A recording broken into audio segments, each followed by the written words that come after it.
యూట్యూబ్‌లో ఒక పెద్ద ట్రాప్ ఉంటుంది ఏంటో తెలుసా? Topper strategy videos. మేబీ ఇది కాంట్రోవర్షియల్ స్టేట్మెంట్ అయినా I don't care because I only care for your success. Quant is a overhyped subject. Changing multiple strategies is like running on a treadmill. You will sweat definitely, but you will go nowhere. Never follow topics.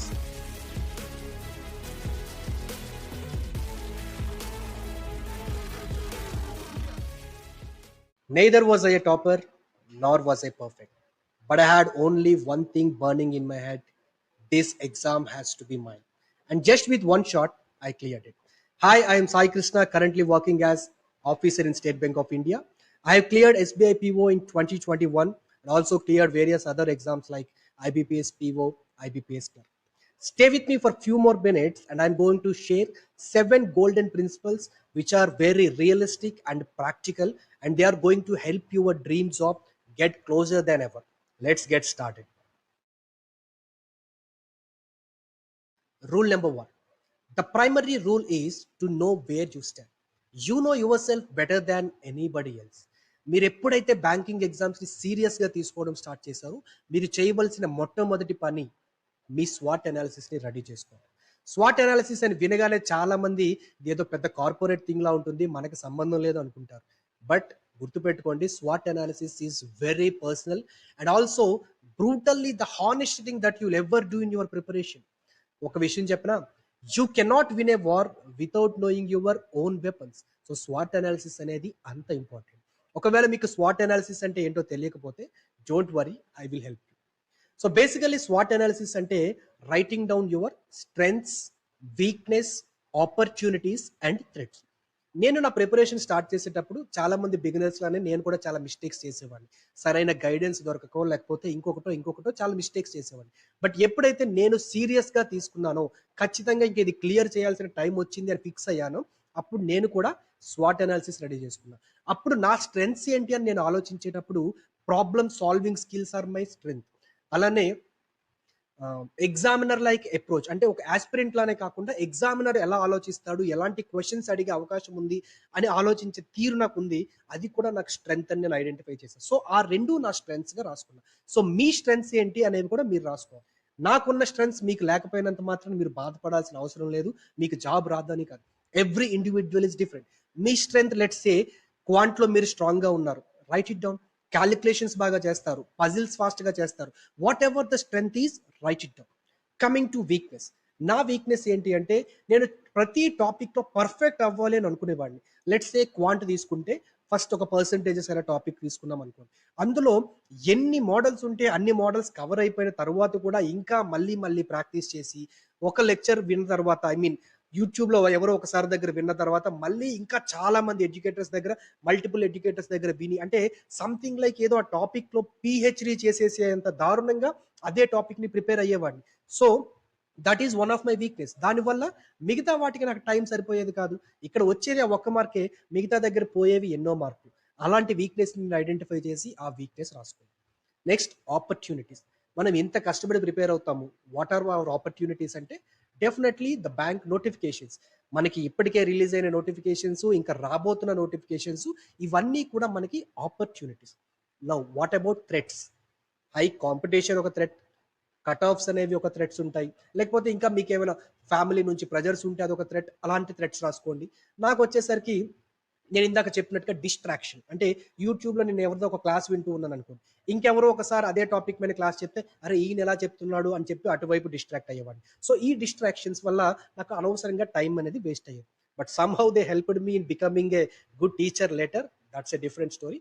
But ఆ particular టైంలో నాకు అదొక distraction అనమాట. So ఇలాంటి distractions ఏవైనా ఉంటే అవి రాసుకోండి. సో ఫైనల్గా మీరు ఈ స్వాట్ అనాలిసిస్ ఏదైతే ఉందో అది రెడీ చేసుకున్న తర్వాత అప్పుడు మీకు అర్థమవుతుంది మీరు ఏ పొజిషన్లో ఉన్నారు అనేది. సో అప్పుడు మీకు నెక్స్ట్ స్ట్రాటజీ ఎలా ఉండాలి అనేది తెలుస్తుంది. బట్ ఇక్కడ ఒక విషయం గుర్తుపెట్టుకోండి, ఈ స్వాట్ అనాలిసిస్ రెడీ చేసేటప్పుడు బీ వెరీ హానెస్ట్. ఎందుకంటే ఇందులో మీరు ఎంత జెన్యున్గా ఉంటే ఫ్యూచర్లో అంత తక్కువ సఫర్ అవుతారు. Rule number 2, know who you are, grinder or gifted. ఈ కాంపిటేటివ్ ఎగ్జామ్స్ని 2 టైప్స్ ఆఫ్ పీపుల్ క్రాక్ చేస్తారు. One is gifted. వీళ్ళు నేచురల్గానే షార్ప్గా ఉంటారు, అకాడమికల్లీ స్ట్రాంగ్, బ్రిలియంట్, అలానే స్ట్రాంగ్ మెమరీ. ఈ క్వాలిటీస్ ఉన్నా సరే వీళ్ళందరూ కూడా గిఫ్టెడ్ కేటగిరీ కిందకొస్తారు. వీళ్ళు మిగతా వాళ్ళంత ఎక్కువ కష్టపడాల్సిన అవసరం లేదు. Because there brain does half the work. Now coming to the second one, grinders. అంటే మనలాంటి చాలా మంది అకాడమికల్లీ అంత స్ట్రాంగ్ ఏమీ కాదు. పెద్ద ఫ్యాన్సీ ఇంగ్లీష్ పదాలేమి మనం వాడేయము. సో అలా మనం నెట్టుకుంటూ వస్తూ ఉంటాం. మనలాంటి వాళ్ళకి ఉండే ఒకే ఒకటి ఏంటంటే జస్ట్ ప్యూర్ హంగర్. మనం ఈ జాబ్ కొట్టాలి.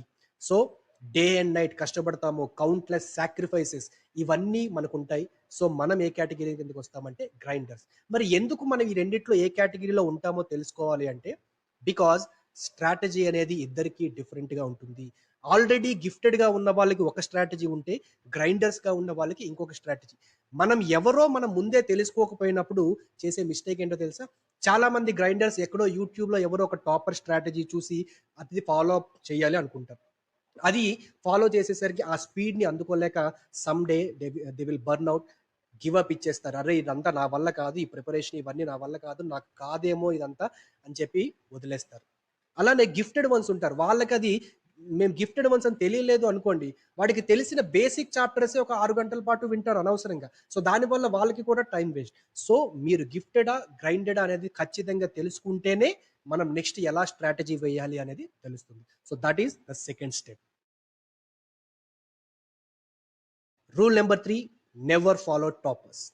Yes, you heard it right. Never follow toppers. Build your own blueprint. ఇక్కడ యూట్యూబ్‌లో ఒక పెద్ద ట్రాప్ ఉంటుంది ఏంటో తెలుసా? Topper strategy videos. ఎప్పుడైనా మనం యూట్యూబ్ ఓపెన్ చేసేటప్పుడు అలాంటిది కనిపిస్తే వెంటనే అరే! ఈ టాపర్ ఇలా చేశాడు. నేను కూడా ఇలా చేస్తే ఖచ్చితంగా ఈ ఎగ్జామ్‌లో గెట్ ఇన్ అవుతా అని చెప్పి అనుకుంటాం.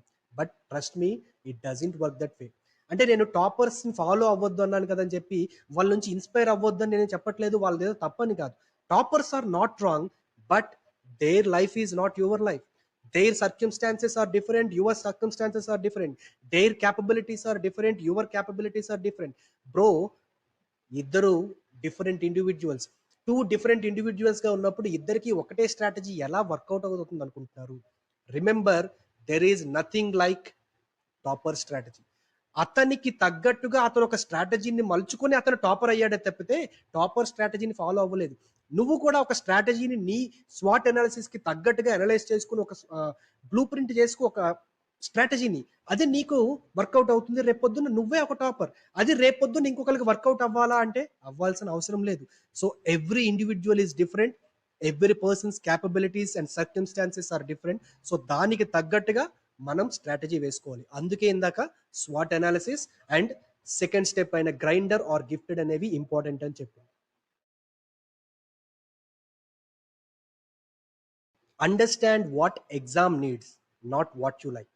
చాలా మంది ఆస్పిరెంట్స్ చాలా లేట్‌గా రియలైజ్ అయ్యే ఒక విషయం చెప్పనా? This exam is not about what you like. It is all about what it asks. So, ఈ ఎగ్జామ్ అనేది మీకు మేబీ క్వాంట్ అంటే చాలా ఇష్టం ఉండొచ్చు. రీజనింగ్‌లో బానే పెర్ఫార్మ్ చేస్తూ ఉండొచ్చు. ఇంగ్లీష్ అంటే అస్సలు నచ్చకపోవచ్చు. కరెంట్ అఫైర్స్ చదవడం కష్టంగా ఉండొచ్చు. But it doesn't matter. It matters for you, not for the exam. Okay. The primary concept of the exam ఏంటంటే to filter out the aspirants. దాని తత్వం ఏంటి అంటే ఉన్న యాస్పిరెంట్స్ నుంచి ఫిల్టర్ చేసేసి తనకు కావాల్సినంత మందిని తీసుకోవాలి. So that is what the exam needs. So కాబట్టి ఎగ్జామ్ యొక్క ప్యాటర్న్ ఏంటి, ప్రయారిటీస్ ఏంటి, మన ప్లాన్ ఏంటో మీరు అర్థం చేసుకోవాలి. సో జనరల్లీ బ్యాంక్ ఎగ్జామ్స్‌లో మనకి 4 సబ్జెక్ట్స్ ఉంటాయి. మీకు బాగా క్వాంట్ ఇష్టమని చెప్పి క్వాంట్ చేస్తూ కూర్చుంటే, లేకపోతే రీజనింగ్ ఇష్టమని చెప్పి రీజనింగ్ చేస్తూ కూర్చుంటే, ఇంగ్లీష్ నాకు అసలు నచ్చదు కదా అని విడిచిపెట్టేస్తే ఇలా జాబులు రావు. ఇక్కడ మనం అనలైజ్ చేయగలగాలి. ప్రీవియస్ పేపర్స్‌ని అనలైజ్ చేయాలి. ప్రీవియస్ ప్యాటర్న్స్‌ని అనలైజ్ చేయాలి. కట్ ఆఫ్స్‌ని అనలైజ్ చేయాలి. ఒక్క సజెషన్ అయితే నేను ఇవ్వగలను. ఈ 4 సబ్జెక్ట్స్‌లో ఒక 2 సబ్జెక్ట్స్‌లో మీరు స్ట్రాంగ్‌గా ఉండగలిగి, మిగతా రెండింటిని మేనేజ్ చేయగలిగితే డెఫినైట్‌లీ మీకు ఛాన్సెస్ అనేవి హైగా ఉంటాయి. మరి ఏ 2 సబ్జెక్ట్స్‌ని స్ట్రాంగ్‌గా చేసుకోవాలి? క్వాంట్ అండ్ రీజనింగ్ ఈ 2 స్ట్రాంగ్‌గా చేసుకొని, నేను ఇంగ్లీష్‌ని, కరెంట్ అఫైర్స్‌ని విడిచిపెట్టేస్తాను. నాకు పీఓ జాబ్ వచ్చేస్తుందా అంటే definitely not. Because recent trends observe చేస్తే క్వాంట్ అండ్ రీజనింగ్ అనేది చాలా టఫ్‌గా వస్తూ ఉంది. సో, అలాంటప్పుడు మీరు ఆ 2 ఎంత స్ట్రాంగ్‌గా చేసుకున్నా అక్కడికెళ్లి స్కోర్ చేయగలిగే అవకాశం చాలా తక్కువ ఉంటుంది.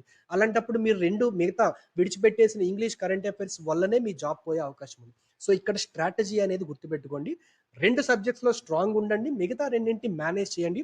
But look at the last patterns, cut offs, papers ఎలా వస్తున్నాయో దాన్ని బట్టి ఏది స్ట్రాంగ్ ఉండాలి, ఏది వీక్ ఉండాలని డిసైడ్ అవ్వండి. అంతే తప్పితే మీకు నచ్చిందనో, నచ్చలేదనో విడిచిపెట్టేస్తే చాలా ఇబ్బంది పడతారు.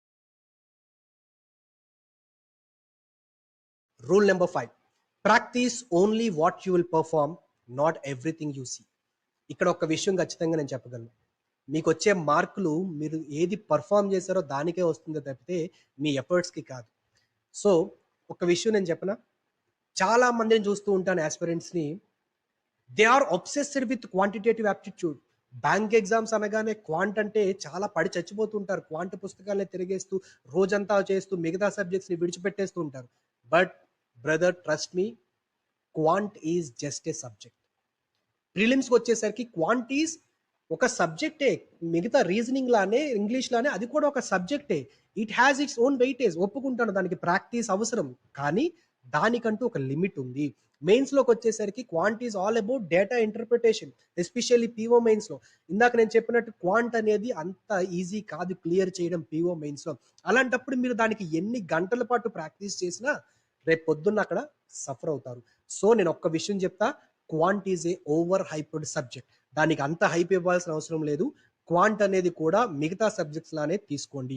మేబీ ఇది కాంట్రవర్షియల్ స్టేట్మెంట్ అయినా I don't care, because I only care for your success. So quant అనేది ఓవర్ హైప్డ్ సబ్జెక్ట్. దానికి ఎంత విలువ ఇవ్వాలో అంతే ఇవ్వండి. And same applies for puzzles and seating arrangements. Puzzles and seating arrangements కూడా ఓవర్ హైప్డ్ అని నేను చెప్తా. Maybe I'm a faculty of reasoning, but ఖచ్చితంగా పజిల్స్ అండ్ సీటింగ్ అరేంజ్మెంట్స్ కూడా ఓవర్ హైప్డ్. ప్రిలిమ్స్ వరకు yes definitely they are important. Clerical mains కి yes definitely they are important. But for PO mains I don't suggest you to practice. మనం Telegrams లోనో లేకపోతే ఎక్కడెక్కడో చూసి పెద్ద పెద్ద పీడిఎఫ్స్ అన్ని తీసుకుని దాంట్లో హై లెవెల్ పజిల్స్ అని చెప్పేసి గంటలు గంటలు దాన్ని ప్రాక్టీస్ చేస్తూ ఉంటారు. బట్ ట్రస్ట్ మీ, రేపు పొద్దున్న మీరు ఎగ్జామ్లోకి వెళ్ళాక దాన్ని ఆన్సర్ చేయలేరు. అట్లీస్ట్ ఆ క్వశ్చన్ని చదవడానికి కూడా భయపడతారు. చదివినా అది ఆన్సర్ చేయలేరు. సో రేపు పొద్దున్న ఏది పర్ఫామ్ చేస్తారో అదే ఇక్కడ ప్రాక్టీస్ చేయండి. ఒక రియల్ లైఫ్ ఎగ్జాంపుల్ చెప్తాను నేను. I have seen so many SBI POs and IBPS POs.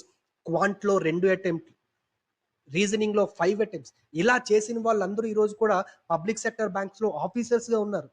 So ఎలా అంటే మిగతా 2 సబ్జెక్ట్స్ లో వాళ్ళు స్కోర్ చేయగలిగారు. That is their smart strategy. So ఆ విధంగా ప్లాన్ చేయాలి తప్పితే క్వాంట్ అంటే నాకు ఇష్టం, పజిల్స్ అండ్ సీటింగ్ అరేంజ్మెంట్స్ అంటే నాకు ఇష్టం అని చెప్పి దానికి ఓ హైప్ ఇవ్వడం అనేది కరెక్ట్ కాదు.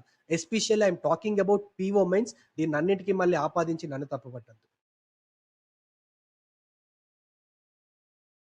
Rule number 6, fix one strategy, trust it till the end. So చాలా మంది మధ్యలో ఫెయిల్ అయ్యేసరికి అనుకుంటూ ఉంటారు, అరే నా స్ట్రాటజీ తప్పేమో అని. బట్ ఇక్కడ ఒకటి చెప్తా, మీ స్ట్రాటజీ కరెక్టా రాంగా అనేది డిసైడ్ అవ్వడానికి దానికి కావాల్సినంత టైం అయితే ఫస్ట్ ఇవ్వాలి కదా. సో కొద్ది రోజులు ఒక 1 మంత్ స్ట్రాటజీ ఫాలో అవుతుంటారు. సడన్ గా అరే ఈ స్ట్రాటజీ కరెక్ట్ కాదేమో, వేరే స్ట్రాటజీ అనుకుంటారు. యూట్యూబ్ ఓపెన్ చేస్తారు. These days YouTube is full of plans. ఒకరెవరో వీడియో రిలీజ్ చేస్తారు, 90 days to crack SBI PO, 45 days plan to clear IBPS PO prelims, 3 hours daily routine for a working aspirant. ఇవన్నీ చూసి రోజుకు ఒక strategy, 1 month ఒక strategy, మీరు multiple strategies మార్చుకుంటూ పోతే ఏం ఉపయోగం? ఖచ్చితంగా దానివల్ల మీ టైము ఎఫర్ట్ వేస్ట్ అవుతాయో తప్పితే ఏమీ ఉపయోగం లేదు. ఇందాక మనం చెప్పుకున్నట్టు మీ స్వాట్ అనాలిసిస్ కి ప్రకారంగా, ఆ తర్వాత నేను చెప్పిన పాయింట్స్ కి ప్రకారంగా మీకంటూ ఒక స్ట్రాటజీ ప్లాన్ చేసుకోండి. ఆ స్ట్రాటజీనే ఆఖరి వరకు నమ్మండి. మధ్యలో ఏమైనా ఇబ్బందిగా అనిపిస్తే మోడిఫికేషన్స్ మధ్య మధ్యలో చేసుకోండి తప్పితే ప్రతిసారి ఇలా మల్టిపుల్ స్ట్రాటజీస్ చేంజ్ చేయడం అనేది కరెక్ట్ కాదు. I can definitely say one thing, changing multiple strategies is like running on a treadmill. You will sweat definitely, but you will go nowhere. Rule number 7, the last but not the least rule. So be always ready to face the reality. So ఎందుకు ఈ మాట చెప్తున్నానంటే, మనం ఇంతవరకు prepare అవుతున్నంత వరకు ఒక కలల ప్రపంచంలోనే ఉంటాం. అంటే ఖచ్చితంగా నాకు వచ్చేస్తుంది, లేకపోతే ఇలా ఉంటుంది, అలా ఉంటుంది అని అనుకుంటాం. బట్ రియాలిటీలో కొన్ని హార్డ్ స్ట్రగుల్స్ అనేవి మీకు ఖచ్చితంగా ఫేస్ చేస్తూ ఉంటారు. లెట్స్ సే మీరు ప్రిపరేషన్ కొంచెం చేసిన తర్వాత మాక్ టెస్ట్లు రాస్తారు. డెఫినెట్గా మాక్ టెస్ట్ రాసిన తర్వాత మీ స్కోర్ చూసి మీకే కళ్ళు తిరుగుతాయి. మీ కట్ ఆఫ్కి, ఆ పర్టికులర్ మాక్ టెస్ట్కి ఉన్న కట్ ఆఫ్కి మీ స్కోర్కి అసలు పొంతన ఉండదన్నమాట. చూసిన వెంటనే అరే ఏంటిది అని డిసప్పాయింట్ అవుతారు. బట్ సరేలే ఇంకొక 2-3 మాక్ టెస్ట్లు రాస్తారు, అంతే. 20, 30, 35 మార్కులు వస్తూ ఉంటాయి. సో ఈ మార్కులు చూసిన తర్వాత అరే ఇదంతా నా వల్ల కాదేమో అని ఒక డీమోటివేషన్ అయిపోతూ ఉంటారు. డిప్రెషన్‌లోకి వెళ్ళిపోతుంటారు. బట్ గుర్తుపెట్టుకోండి, this is the story of every aspirant. Even టాపర్స్‌కి కూడా ఇలానే జరుగుతుంది. ఎందుకంటే మనం ప్రిపేర్ అవుతూ ఉన్నప్పుడు పెద్దగా టైమర్ పెట్టుకొని ప్రాక్టీస్ చేసే అలవాటు మనకుండదు. ఆ క్వెషన్‌కి ఆన్సర్ రావడం వరకే మనం చూస్తాం తప్పితే ఇది వితిన్ టైమ్ చేస్తున్నామా లేదని చూడం.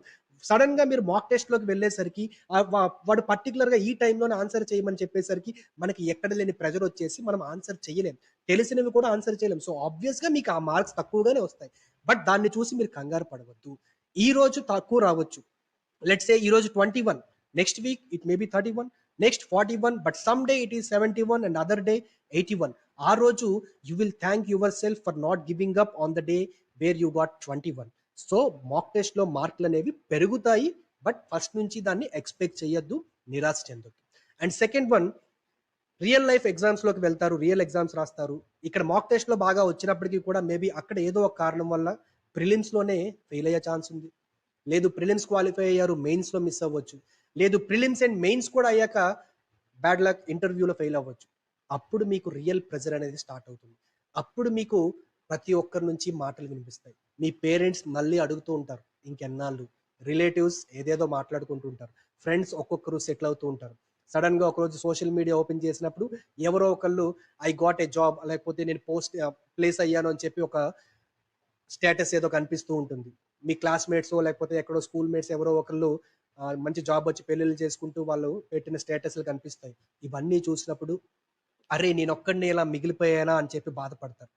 బట్ గుర్తుపెట్టుకోండి, you are fighting for yourself. ఎలాంటి బాధ అవసరం లేదు. వాళ్ళ టైం వాళ్ళకొచ్చింది. మీ టైం కూడా మీకొస్తుంది.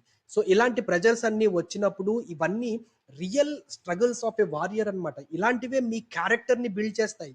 సో, ఇక్కడ మీకు నేను చెప్పాలనుకున్నది ఏంటి అంటే, ఇలాంటివి కూడా అంటే మీరు ఎక్స్‌పెక్ట్ చేయరు. అరే! నేను 6 మంత్స్‌లోనే వచ్చేస్తుంది జాబ్, 1 మంత్‌లోనే వచ్చేస్తుంది జాబ్. వస్తే well and good. I am so happy. But ఒకవేళ రాకపోయినా మీరు ఈ మైండ్ సెట్‌కి కూడా సిద్ధపడాలి. ఏంటి? నేను అనుకున్న దాని కోసం ఆఖరి వరకు ఉంటా. లెట్స్ సే నేను అనుకున్నాను సాధించుతా. ఇప్పుడు 3 నెలలు అవ్వచ్చు, 6 నెలలు అవ్వచ్చు, సంవత్సరం అవ్వచ్చు, 3 ఇయర్స్ అవ్వచ్చు. బట్ నేను ఆ 30 సంవత్సరాల భవిష్యత్తు కోసం కష్టపడుతున్నాను. వెయిట్ చేస్తాను. చాలా మంది చాలా రకాలుగా అడుగుతారు ఎవరో ఒకళ్ళు. అరే! వాడికి 6 మంత్స్‌లోనే వచ్చేసింది. నీకెందుకు రాలేదు? పక్కింటి వాడికి 3 నెలల్లో వచ్చింది. ఎవ్వరివి వినొద్దు. గుర్తుపెట్టుకోండి, you are fighting for yourself. నీకు జాబ్ వస్తే మీ ఫ్యామిలీ బాగుపడుతుంది. మీ సొసైటీ బాగుపడుతుంది. That is secondary. ఫస్ట్ నువ్వు బాగుపడతావు కదా! నీ కోసం నువ్వు పోరాడుతున్నావు. అలాంటప్పుడు కొంచెం అది లేట్ అవ్వచ్చు. మధ్య మధ్యలో స్ట్రగుల్స్ అవ్వచ్చు. But don't give up. ఈ మైండ్ సెట్ అనేది నేర్చుకోండి. ఎందుకంటే నేను చెప్పినట్టుగా ఇందాక క్వాంటో, రీజనింగో, ఇంగ్లీష్ ఇవన్నీ ఎవరో ఒకళ్ళు పుస్తకాల్లోనో, వీడియోలోనో నేర్పిస్తారు. బట్ మైండ్ సెట్ ఎవరు నేర్పిస్తారు? నీకు నువ్వు నేర్చుకోవాలి. ఆ మైండ్ సెట్ అనేది చాలా చాలా ఇంపార్టెంట్. సో, మధ్యలో ఒకవేళ స్ట్రగుల్స్ వచ్చినా ఎట్టి పరిస్థితుల్లో విడిచిపెట్టొద్దు. Because you are a fighter. I hope all these 7 golden rules will play a vital role in your preparation. So అలానే నెక్స్ట్ ఇంకా సబ్జెక్ట్ వైజ్ ప్రిపరేషన్ స్ట్రాటజీ ఏంటి అనేది నేను నెక్స్ట్ అప్లోడ్ చేయబోతున్నా. And then reasoning lectures, interview guidance, next ఇంకా continuous గా videos మన నుంచి రాబోతుంటాయి. Thank you so much for watching. Have a good day. Bye by.